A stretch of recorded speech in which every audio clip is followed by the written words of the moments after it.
In Sylvania, the dead rise again. The vampire counts march forth.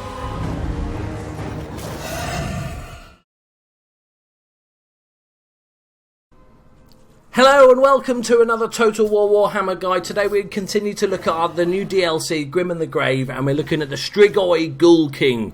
Absolutely gorgeous model. It's my favourite out of the new models. He looks like a badass. He's my favourite. I like him the most. More so than Vlad and Hellman. So we're going to talk about his abilities. We're going to talk about how you'd use him in a fight. And just sort of generally kill some dudes. So, first off, the Strigoi Ghoul King is a spellcaster. He's also got armor piercing, because look at those nails. He hasn't... Yeah, there's no manicure there. And he's got poison attacks. Loving life. Right, he's also got 4,898 hit points. No armor. Remember, if you can see nipple, they're not got much armor. That's the rule of thumb with Warhammer. It's my rule of thumb, okay? Leadership of 60, speed really good, 50 speed, lovely. Melee attack of 60, as you can see, we've got the poison attacks on that as well. Melee defense of 40, and a weapon strength of a really good 410, but 260 of that is armor piercing, and that drastically affects how you use him in battle. A charge bonus of 28, it's okay. So, let's go through his abilities quickly. So, he's got missile defense. We all know about that. He causes fear because, look, he's got really long nails and he's scary badass, but dude. He's got the leadership bonus. He can hide in the woods. He's undead.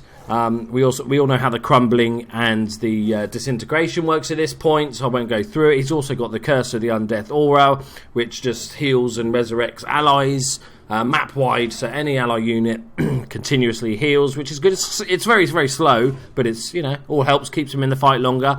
He's also got regeneration, which is great, but you just need to watch out against fire damage, because it causes extra damage. So if you see a flame cannon, run away, send something else.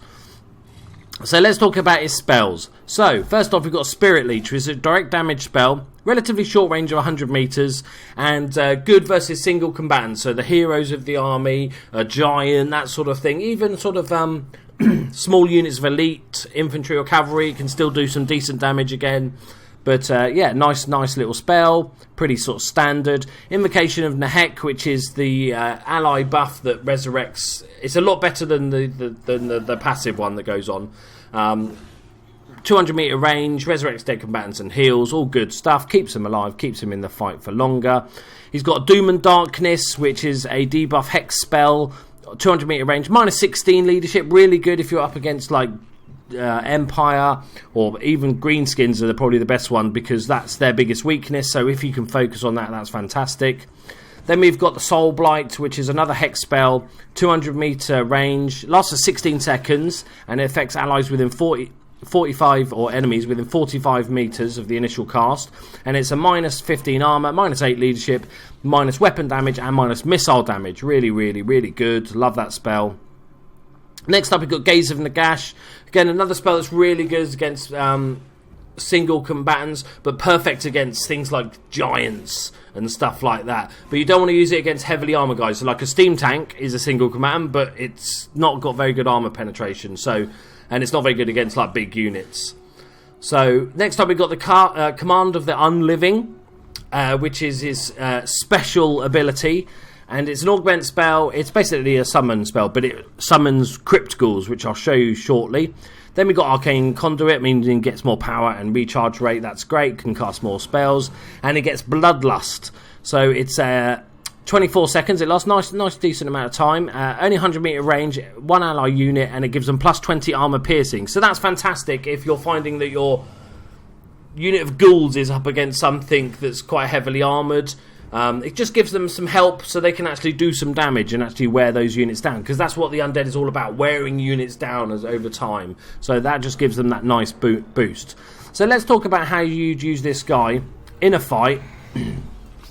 We just got a little fun custom battle here going on. That's where we're going to send. So first off, so we get some Crypt Ghouls. Shall we? Remember, it's short range, so it's great for raising a unit to do a small flank charge, or just raising a bodyguard unit for this guy. If you overcast it, I think you get Crypt Horrors. So there's our little Crypt Ghouls. They're like little baby ones, aren't they? Look at him. He's like daddy and his little babies. Come on, children, let's go kill some swordsmen. I remember what they were. Right, come on, go over here. So as you can see, this is another really sort of versatile character. He's very good fighter, but he's also got a decent amount of spells. Overall, much like the other necromancers, I do prefer the buffs and the debuff spells, or hexes as they're called in this, as opposed to the more damagey spells. But you've got that one that's really, the Gaze of Nagash is really good against those, you know, giant units and stuff like that. And the Empire going to come down. Come on, come and play with my little children. But the difference is with your bog standard necromancer is this guy can fight. Okay, this guy can really fight. Should we cast another spell? What should we go for? There's no point in going for that. We could use the hex. No, that's not fun.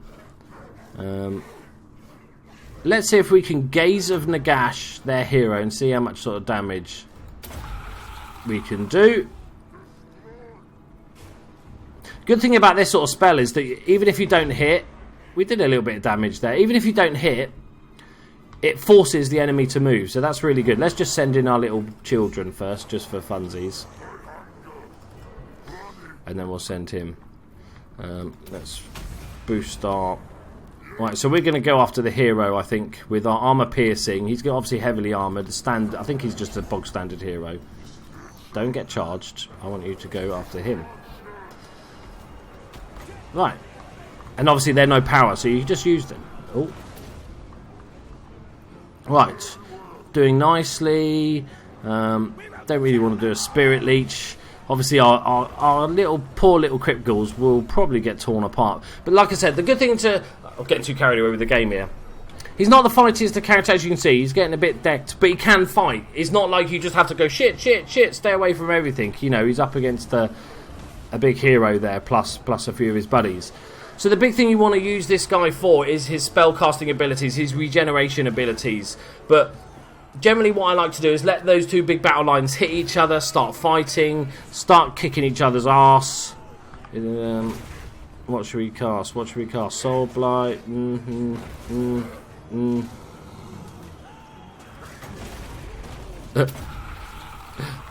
This will be funny. Hello, mate. Oh, right. The dude's like, Jesus Christ, mate. That's point blank. Can hurt someone. He's going to die shortly, isn't he? But basically the way to use him is you don't chuck him in straight away. He's not like, you know, you think, oh, armor piercing, poison attacks, let's just get him stuck in. No, you think of him more as a little bit more like an assassin. You don't want to get him stuck in a long fight. He's just wandered off now to kill some swordsmen. And he's dead.